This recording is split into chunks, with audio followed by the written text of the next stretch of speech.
We are so off topic, yes. At least now we have enough material for the off-topic podcast. Yeah, I suppose we do. Oh.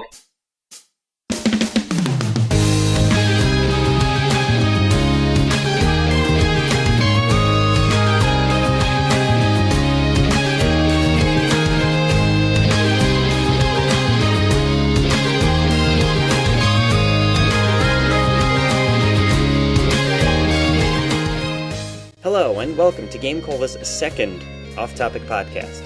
I'm Paul Franzen, your host, your editor-in-chief, your hero, if you wanted to call me that. I wouldn't be offended. For those of you who missed off-topic number 1, the basic idea is this. When the GameCola staff gets together to record the GameCola podcast, we sometimes have a lot of trouble staying on topic. Actually, this happens a lot. We cut these off-topic segments out of the podcast proper, and then I stitch them together here in the editing room to create a sort of podcast Frankenstein.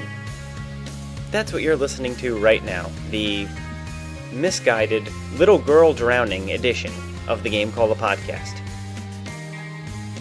Our first set of segments comes to us from GameCola Podcast number 20, Something New, which was released on February 1st of 2010. It features me, Michael Gray, Nathaniel Hoover, Justin Luschinski, Vangie Rich, and Michael Ridgaway. That podcast was all about the GameCola End of the Year Awards and our favorite games from 2009. And these segments aren't. Enjoy!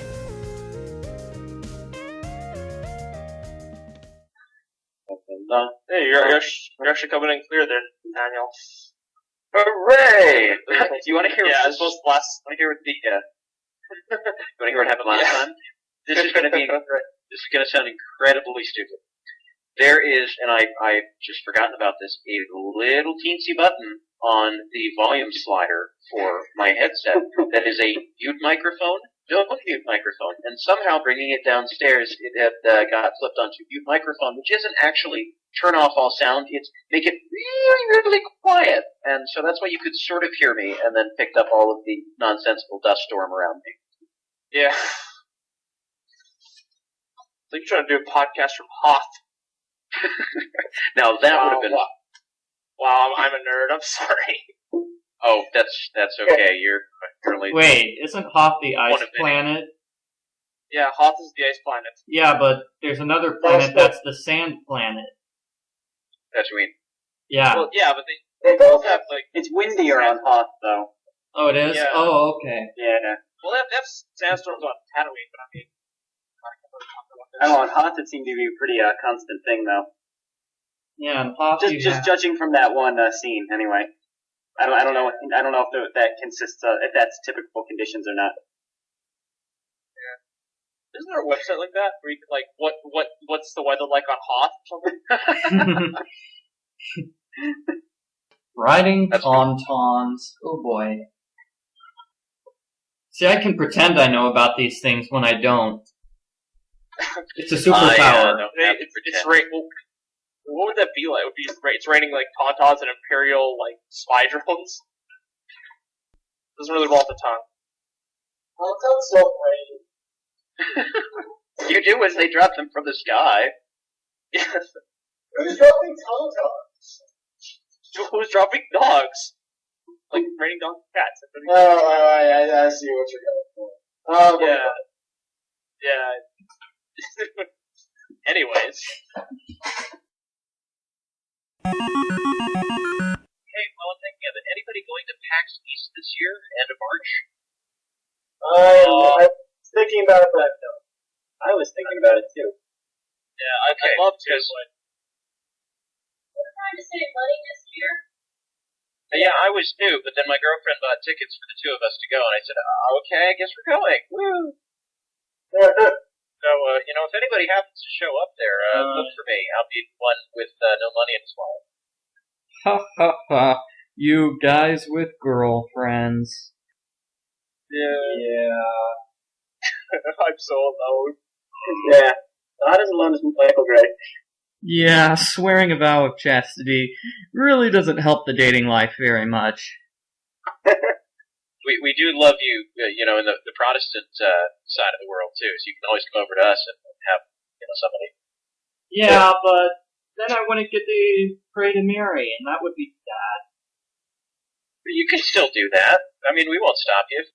Yeah, but not to the same degree. I mean, she's the background of my cell phone, she's the background to my computer, I draw pictures of her.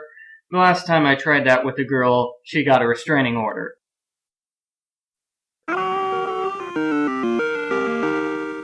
Paul, you can be Secretary of State. Awesome. He's Secretary of Sucking. Oh.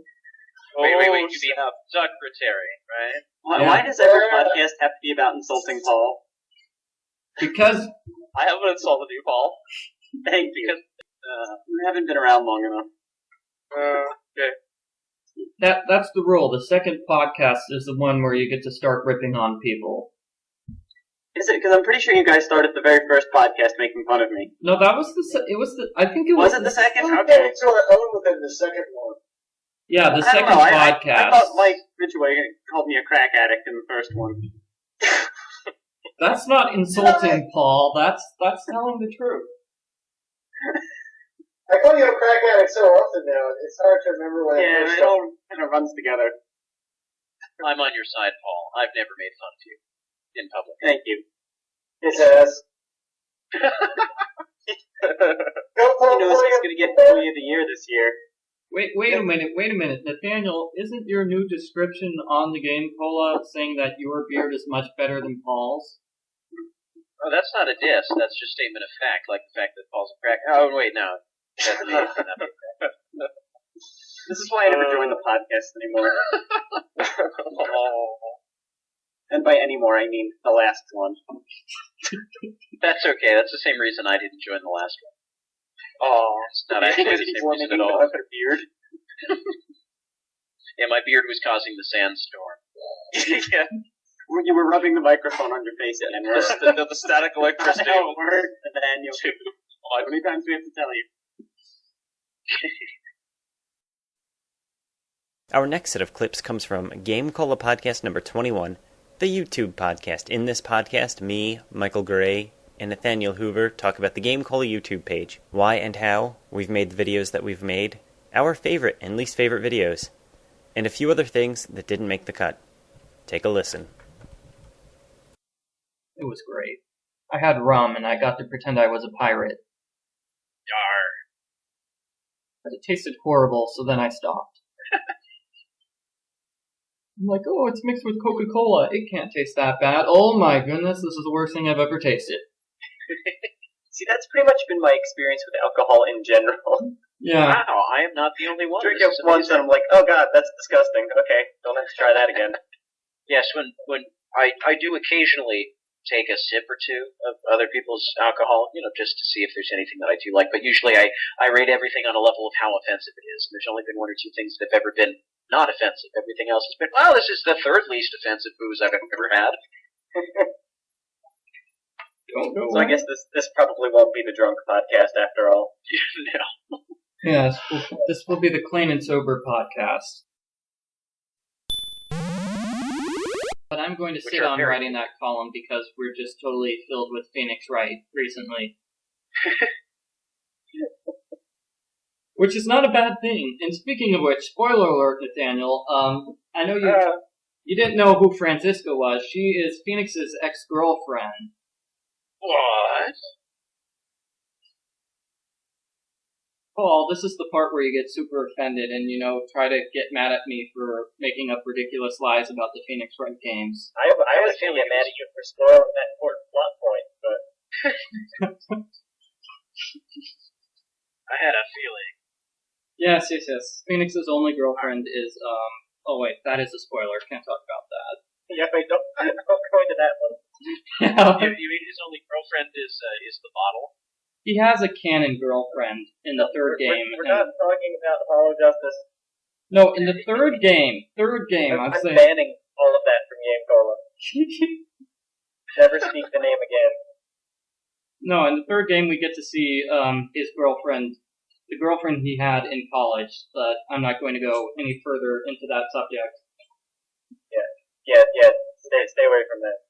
What? You don't like her? I love her. No. Stay away from spoiling that because I like that so much. Oh, okay. Good. All right, yeah, that's what I meant. Good.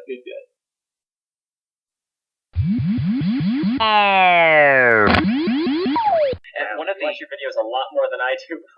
Yeah. well, I do. I mean, I'm of the mindset that anything I put on the internet could theoretically be around forever. I mean, long after I'm gone, if saying that's a bad idea. well, no, I mean, if really these somehow survive the impending apocalypse when the moon people come and claim Zach Rich, as he's predicted will happen, I'm sure that they'll take out like the rest of the world with them. But if somehow my videos or my GameCola articles or whatever survive all that long time after I'm gone, it's sort of going to be like a record of who I am and who I was. So it'd be nice to have them as fairly decent quality, a nice memento for people. Plus, if I've got the time and can afford to do it, I'd like to. Always thinking ahead, that thing. My space clones will certainly enjoy those videos. Past the apocalypse, yes. We brought this up several times now, but Michael won a contest last year to have his DNA sent into space. It's on the International Space Station as we speak, along with Stephen Colbert and a bunch of other famous peoples. Yes, and that's because I did video walkthroughs, so... It's because I did video walkthroughs for Nancy Drew, and basically every video counted as a separate entry, so I just stuffed the ballot box with all my video walkthroughs, because it's like 17 videos per game. And that was what was that website? Was that Phone or Die? Yeah, Phone or Die. Yeah. Who've since started being not a video site. They're just a generic video game news site now, and they took down everyone's videos without warning. Mm-hmm. Pretty awesome. So now I have no proof that my DNA is in outer space, I suppose. Oh. I believe you. I'm sure you could probably scratch it up somewhere. Mm-hmm. I mean, well, the proof I'm will not be doing when the anything. army of Michael Gray clones comes and takes over the world. Yes, and Stephen Colbert made a big fuss about it. I'm sure if I bothered to look it up, I could find his links. It's probably on Did he Wikipedia. mention you specifically? No, he just mentioned his DNA in outer space. That would have been some good publicity right there. That would have been great publicity. Stephen, if you're listening, I would be willing to appear on your show. Think about it.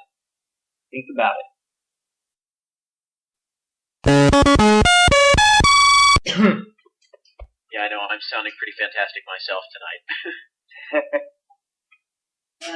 I've been trying to go into New York City. I've been getting into actual, real, professional voice acting, and I was supposed to record my voice demo that I'm going to use to actually publicize myself about 2 weeks ago. And that didn't work. Last week didn't work. So this week didn't work, so I just keep needing to cancel because I've been getting progressively sicker. And so I think I'm finally getting healthy again. No, knock on wood. So, one of my cousins is a voice actor. He just very cool. This PC game came out last year, an interactive novel that he was the star character in. It was pretty sweet. Very nice. Did we get a review copy for GameCola? No, we didn't. I actually emailed the people who made the game and tried to get on their mailing list, and I think I'm on their press release mailing list, but I haven't seen any review codes or anything yet. Aww. And finally, yeah, I know it looks like we're only halfway through the podcast, and we are, but stick with me here. That finally does make sense. Finally, our next set of clips comes from podcast number 22, Grab Bag, specifically from the second segment of that podcast, which just featured me and Michael Gray. And see, there's the thing. When it's just me and Michael Gray recording a podcast and there's no one there to help us stay on track or anything like that, we just go on for hours and hours and hours. I'm not exaggerating. Our last recording session for that segment of the podcast, which I believe ended up only being 38 minutes long, we were recording for over 3 hours. Seriously. So anyway, we ended up cutting a lot out of that podcast, and what you're going to listen to now are some of the more interesting bits. Enjoy. Did you hear about this? New Star Wars Why to Disney? Star Wars. Yeah. Well, you know how they have the Star Tours ride at Disneyland? You sort of They like, have it at Disney World. I don't know about the lame-o California version of Disney World. you mean the original version? I mean the lame-o knockoff of Disney World. Ow, burn. I haven't actually ever been there. So. Yeah, I figured that. They're remaking the Star Wars ride, so it's based off the new Star Wars saga rather than the old one. Wow, what a great idea. So it's going to be the podcast thing, or not the podcast, pod racing. If you remember, What's up, right? there was an N64 game about. This is some of your fabricated news. Nice try, Michael Burry. This is not fabricated news, and I will show you the picture. Okay. I'm just going to. I'd much rather assume that you're lying than be proved otherwise. But don't you want to see Jar Jar at Disneyland? Dude, this is, again, Disney World. This is why Disney World is so much better. They wouldn't do stuff like this. They built something called the Epcot Center, which nobody wants to go to. Who wouldn't want to go there? What's there at the Epcot Center? I don't remember. I haven't been to Disney World in forever. No, you don't Sure, remember awesome. because you never went there because it's horrible. That's why. Wait, are you talking about the whole Epcot park, or are you just talking about the big golf ball thing? Yeah, wait. There's a whole park based off it? They have 4 parks in Disney World. There's Animal Kingdom, the Magic Kingdom, Mm-hmm. Epcot, and it used to be called MGM Studios, but they changed it to something else recently. Weird. There's 4 whole parks there, and Epcot's actually one of the, I mean, everyone really likes Epcot. That's the one where it has the World Showcase where you go to all the different countries and eat. I'm sure very authentic international foods and stuff. So it's basically just the big California adventure built on Disney World. California Something like Adventure is kind of lame. Okay, it's very lame. Whatever. Phoenix Wright. Yes. Weren't we just talking about how great you are at staying on topic? I think we were. Okay, so Phoenix Wright. But we He's got the fourth. caught up in some other discussion. See what I did there? This is why Epcot. they shouldn't let just you and I record the podcast. This is what happens. This is all your fault, Nathaniel Hoover, for not showing up. And Michael Ridgaway. And Vangie Rich. They all said they would show up, and none of them did. And Zach Rich. No, he never said he'd show up. Yeah, I don't think he would. See, Lizzo's going to be upset she wasn't on this podcast now. Yeah, she is. Yeah, Michael and I were talking about this before we started recording, but Lizzo, the author of Test Game on GameCola, her official ship is Phoenix and Edgeworth. She really wants to see them get together at some point, and now she's missing out because we're actually talking about it. It is a very popular ship, I might add. Lots of fanfics about it. I'm sure. Might even be more of those than Phoenix Maya ships. But that's like a fangirl thing. They always want to see the two male leads get together. I don't know. In, the Buffy the Vampire Slayer universe, everybody wants Angel and Spike to get together. Mm-hmm. Everyone. Yeah, It's like a thing with fangirls. that is true. Have you ever read any Maya Edgeworth fanfics? The only fanfics I've read are the ones you've written. Oh. Sad to say. Aww. And I'm not sad to say because they were great. Yeah, but I'll have to link you to all the other ones, which are awesome, hilarious, and I don't think there are any. Unfortunately, not very big into the fanfiction scene. I did read a great one, and this is completely off topic, but I read a great crossover fanfic of Boy Meets World and Buffy the Vampire Slayer, Yeah. in which Angela was the Slayer and Sean was a vampire. It was fantastic. Was Mr. Feeney in this fic? Man, I think he was, but now I forget what his role was. Aww. Oh, he was. I think he was a Watcher. Are you familiar with Buffy at all? No. Okay, the Watchers are the people who guide the Slayers, basically. Like, every Slayer has a Watcher, and I believe Mr. Feeney was Angela's Watcher, but I'm not sure, so I'm really sorry, whoever wrote that fanfiction, if I'm getting the facts wrong. That would explain why Mr. Feeney is stalking Corey. Stalking all of them. Kind of weird. Was he really stalking all of them? I got the idea it was just Corey. Did he talk to the Well, other? there's definitely a relationship developing between him and Eric later in the series. Eric, They really yeah. tried to push the Mr. Feeney is Eric's mentor thing later. Mm-hmm. See, But I think he just has a weird obsession with all of them. he's just a good principal, and besides, he lives next door to him. I think that's more the reason. But he follows them to college, man. He gives up his First- job as I a mean, principal. He starts off taking classes there. Right? You don't just randomly start taking classes at the same college as all your favorite students.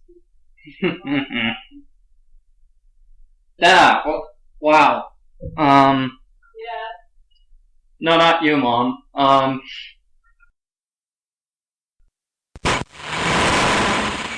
Plus, whenever Christmas time comes around, you see a lot of bad fanfics about mistletoe. Phoenix and Edgeworth under the mistletoe. Actually, I don't think I read that one. But Phoenix and Maya under the mistletoe.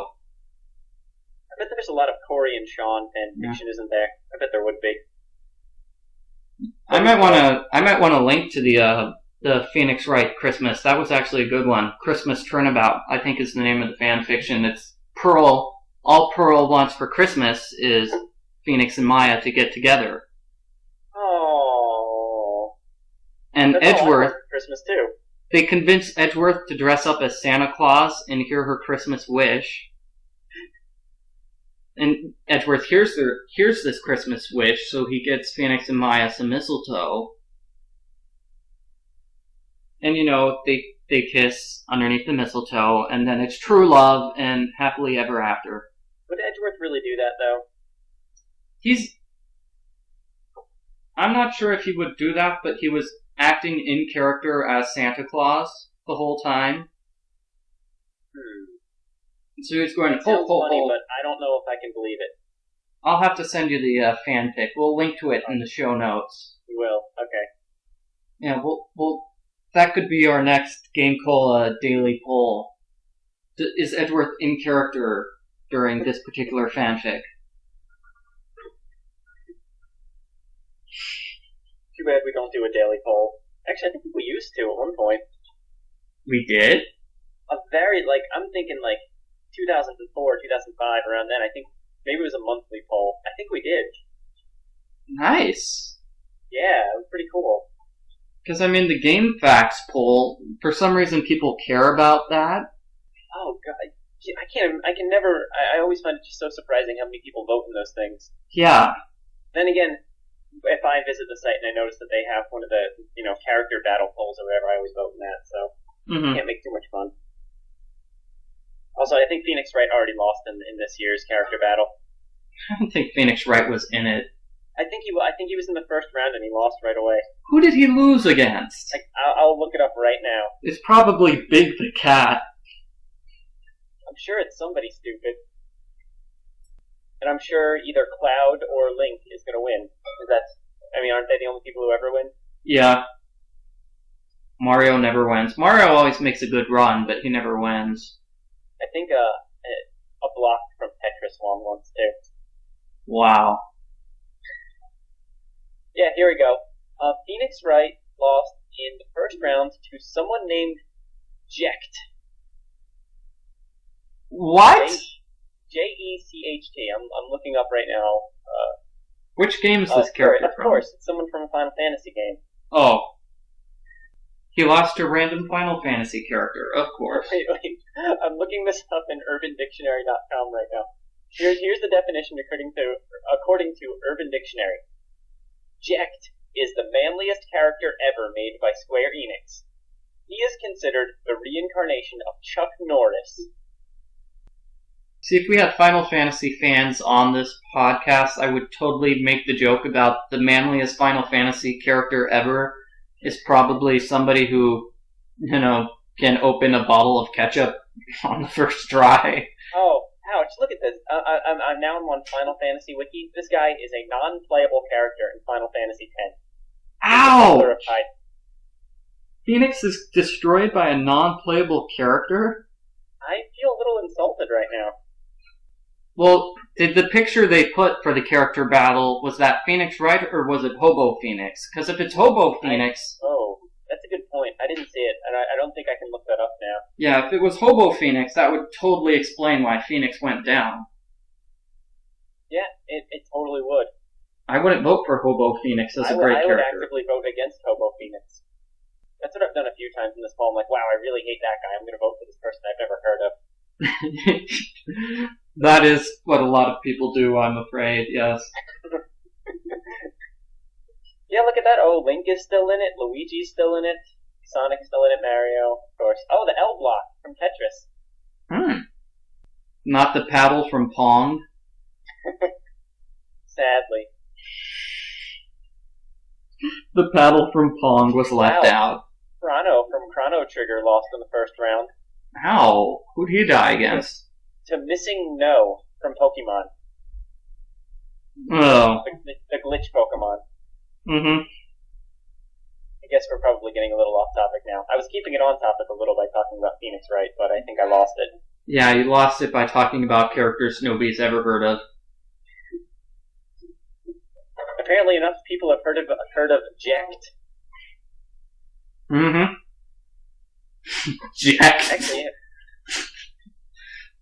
yeah, Jacked is actually still in the thing, too. He beat Phoenix Wright in the first round, then he beat Ratchet from Ratchet and Clank in the second round. Ooh. And he's up next against Zelda. Zelda's gonna have a hard time. Yeah, let's see how she can handle the Chuck Norris of Final Fantasy. Well, it depends on which Zelda. See, that's one of the problems with the GameFAQs character battles, I think we've pointed out, is which version of the character. Because, I mean, with characters like Jacked, I suppose, it's like, oh, he appears in one game, but the Zelda series, we have a whole bunch of different Links and Zeldas. And as we've argued earlier on GameCola, Princess Toadstool and Princess Peach seem to be different incarnations of the same character. Is that what we decided?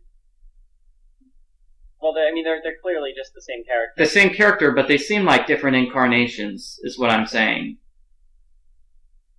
I think they're just the same character. Changed her hair color. Just in some games she goes by her real name, some games she goes by her nickname. They changed Zelda's hair color, too. They switched their hair colors, because Zelda's like... Zelda actually is different characters in each of the game, right? Like Link and Zelda are both... Yeah, different Links, different Zeldas. Yeah. Just same name. That definitely is something interesting in terms of their poll, then. Yeah. Because that doesn't seem fair. It's like these are 6 different characters, but we're counting them as one character for the purposes of this poll. Then again, what if they just had every version of Link as a separate entry in the contest? That would be awesome. That would be awesome. I think N64 Link would take the contest. Oh, I think Toon Link would have a strong showing. He would, maybe, but...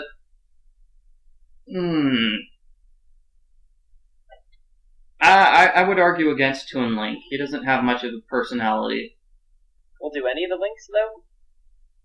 Well, Toon Link has a personality, it's just I hate his personality. I mean, none of them ever talk or anything, though, except in the cartoon. Not Toon Link, but the one from the Nintendo cartoon. Cartoon Link would probably take the gold, then. He's the most interesting Link. Cartoon Link beat Cartoon Sonic. Ooh. And Sonic, he has one big advantage in that he is voiced by Urkel. So I think he would have a strong showing. Oh, well. Oh, wait, it looks like Jacked was in a different fight. He was in a Final Fantasy Dissidia, also, the fighting game for PSP. Oh. So maybe that's why he's in the thing now, because... recently released? Last year. Yeah. That makes a little more sense.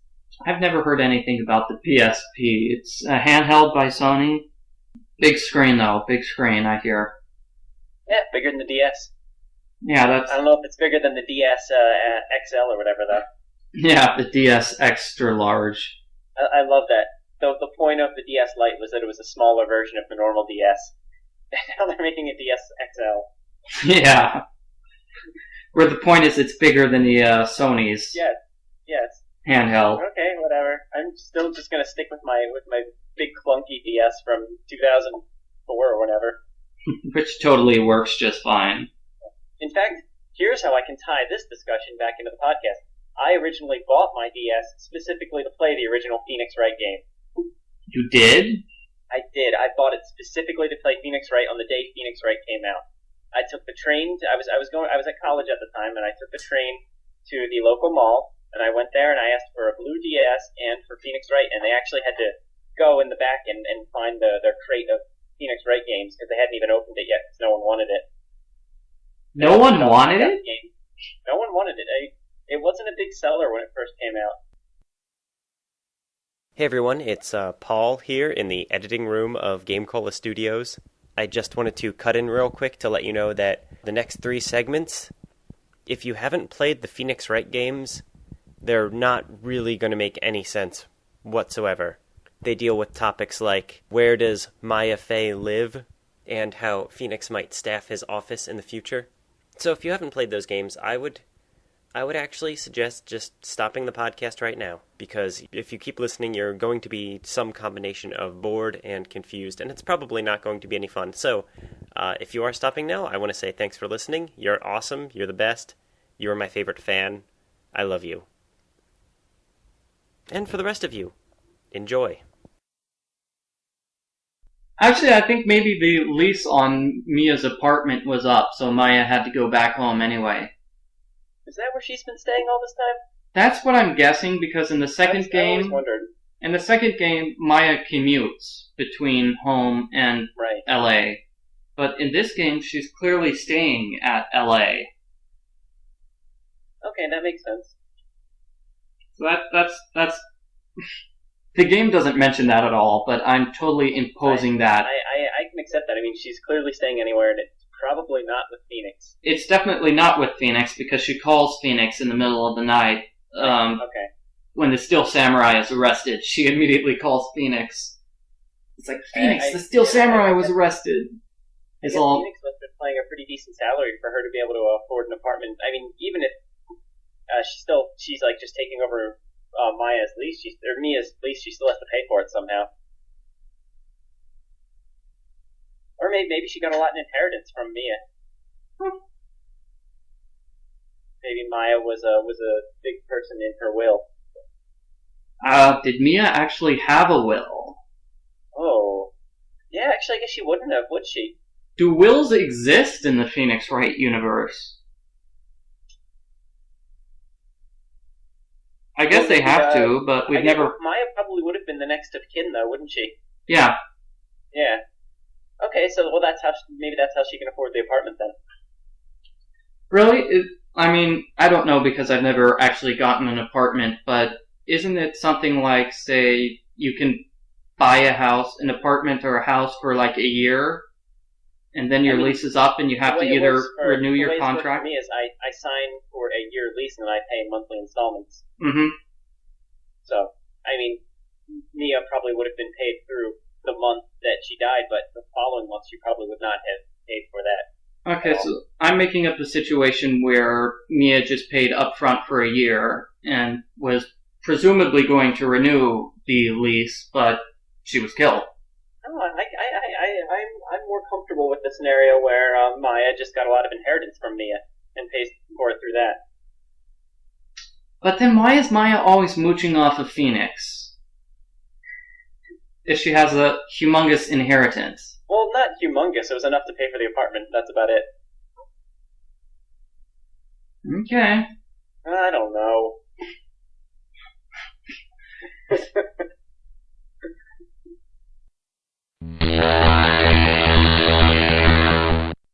Because the first case actually ended up being very important to the plot. Oh, that's true. That's true.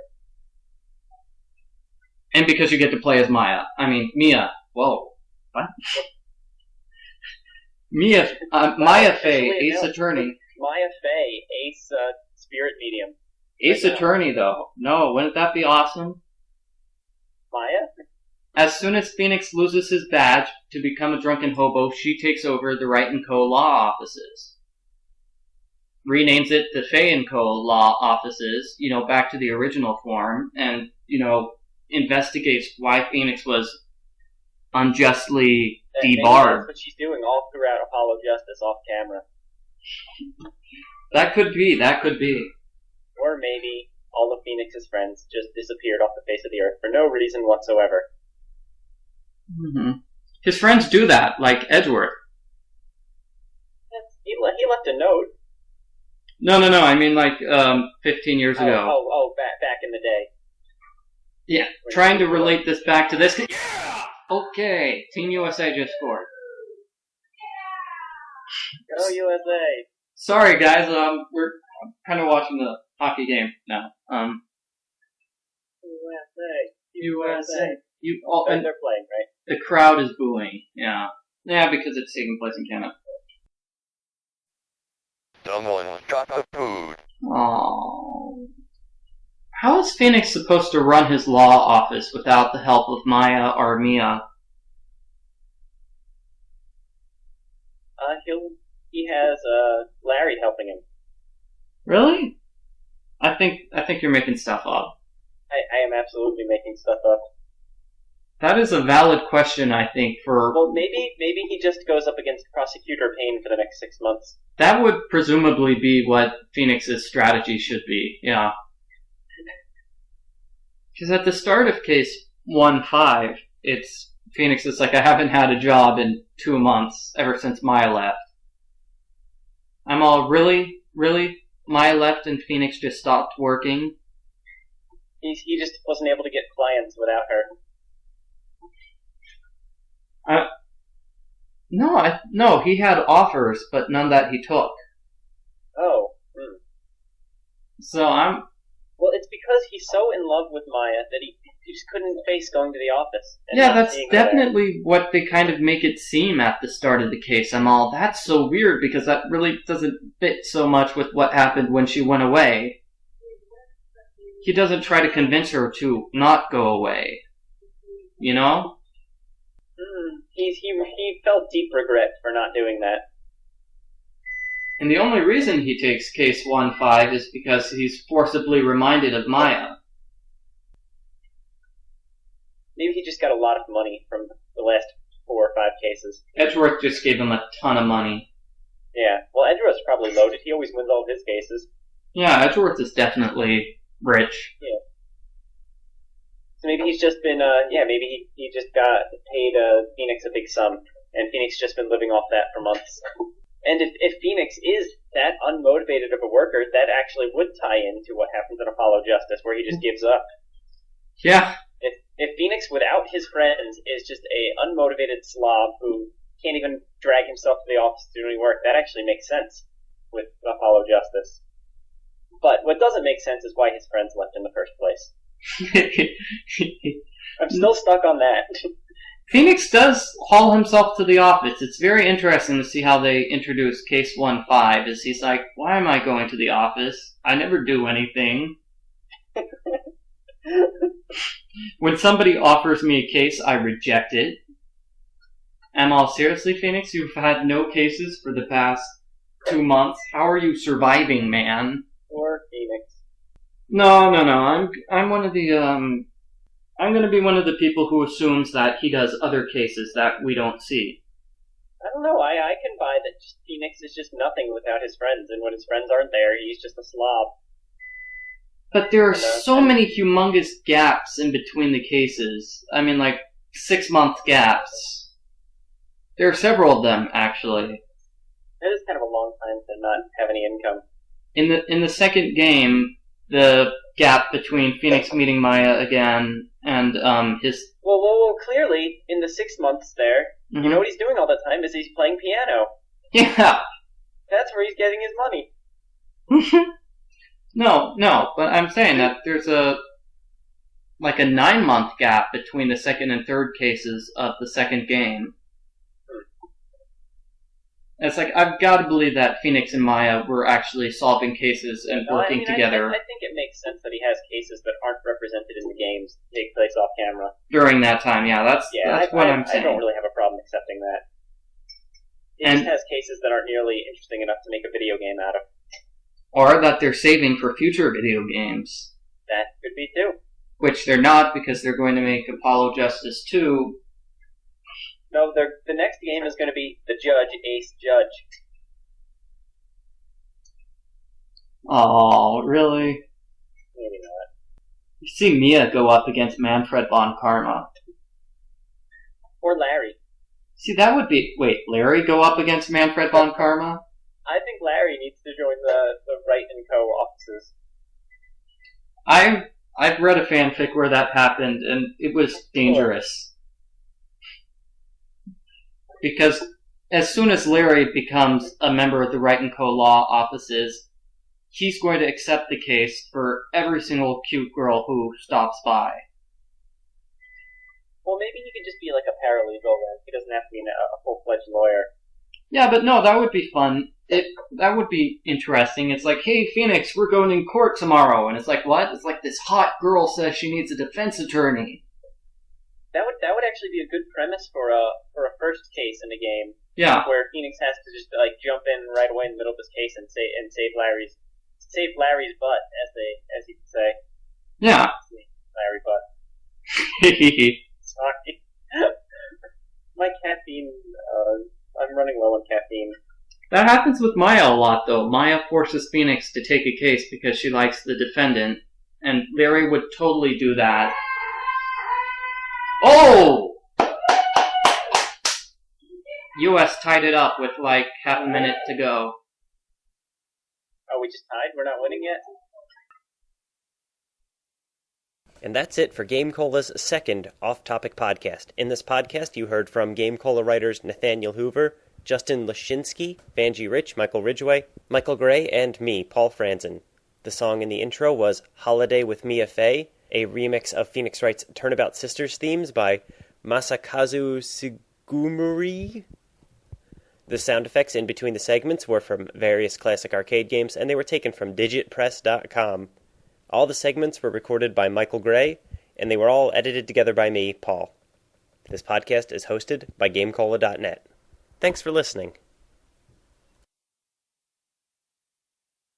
So now our friends in France won't get to play as Miles Edgeworth. Unless they import it. Totally lame. And speak English, I guess. That would help. Les objections.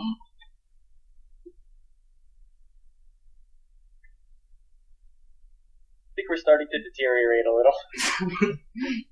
This is the point where you just shout objection, no French accents. Yeah, in fact, I have a saying about the GameCola podcast is when you get to the point where you're quoting Phoenix Wright in French, that's when it's time to stop. This is the first time I've been able to use that line, but Yeah, I've heard you say it before. I'm sorry. yes, it hasn't made sense until now.